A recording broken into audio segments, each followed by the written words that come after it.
Allez, j'appelle maintenant l'homme responsable de 2 des plus grands canulars planétaires de ces derniers mois. On lui doit un site internet de l'Organisation mondiale du commerce plus vrai que nature. Et puis, 20 ans après, il a enfilé le costard de la multinationale Union Carbide et il a assumé en son nom la catastrophe de Bhopal en Inde. Voici Andy Bishbom des Yes Men.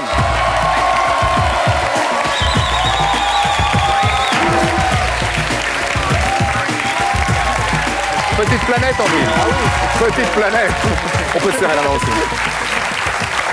Donc, tu es américain, Andy. Oui. Mais tu vis à Paris, ce qui est très rare. Oui, depuis 5 ans. Depuis 5 ans. Est-ce qu'en 2008, lorsque Bush ne sera plus président des États-Unis, tu rentreras dans ton pays? Oui, je crois. C'est le sens de ta présence en France? C'est un des sens.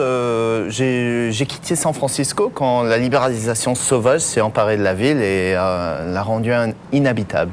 Et tu y retourneras lorsqu'il sera parti? Oui, tu sais, je crois. Ouais. Andy appartient au clan des désolés, les Américains qui sont vraiment très déçus pour tout le monde d'avoir voté Bush.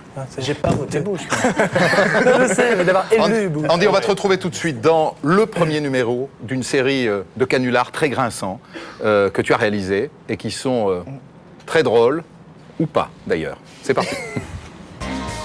Je suis Andy des Yes Men et j'ai remarqué que chez vous, les hommes politiques sont incapables de refuser une interview à une chaîne américaine. Alors j'ai créé Capital One, la fausse télé ultra-réactionnaire qui décortique la société française et les félicite pour ce qu'elle a de pire. Ils pensent être en duplex avec Washington alors que je suis dans un studio à l'étage du dessus.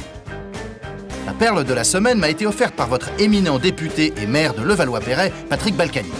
Je l'ai félicité pour le fait que la France a réussi à concentrer ses pauvres en banlieue. Pour ma fausse émission Politics Prime, Patrick m'a expliqué la pauvreté en France.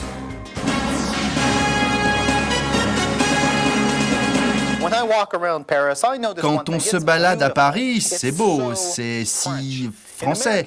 Dans les villes américaines, les pauvres sont partout, ce n'est pas très beau, c'est le bazar.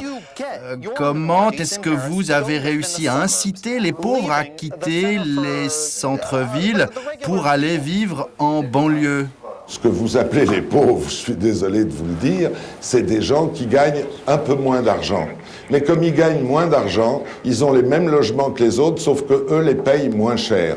Et ils vivent très bien. Nous n'avons pas de misère en France. Il n'y a pas de ce que vous appelez les pauvres. Bien sûr, il y a quelques sans domicile fixe qui, eux, ont choisi de vivre en marge de la société. Et même cela, croyez-moi, on s'en occupe. Il y a des foyers d'accueil parce que en hiver, en France aussi, il fait froid et il n'est pas question de laisser dehors les gens qui sont dans la misère. Donc nous leur donnons des asiles, on leur donne à manger, on les lave, on leur donne tout ce dont ils ont besoin. Mais ce sont des gens relativement rares, qui ont décidé une fois pour toutes qu'ils étaient en marge de la société, qu'ils ne voulaient pas travailler ou qu'ils avaient été rejetés par la société. Les 10% de chômeurs, le million de RMistes et les 86 000 sans domicile fixe apprécieront. La semaine prochaine, je me ferai expliquer les ventes d'armes en Afrique. Voilà, je vous l'avais dit, hein, c'est drôle ou pas d'ailleurs. C'est à peine drôle. Mais tu penses que tu aurais pu aller plus loin et puis l'emmener dans des sphères encore stratosphériques? Oui, d'ailleurs, c'est l'idée. C'est l'idée. Pour la prochaine fois, oui. Pour les prochaines. Ouais. Voilà, donc Andy Bishbom des Yes Men. Toutes les semaines, dans Alterox.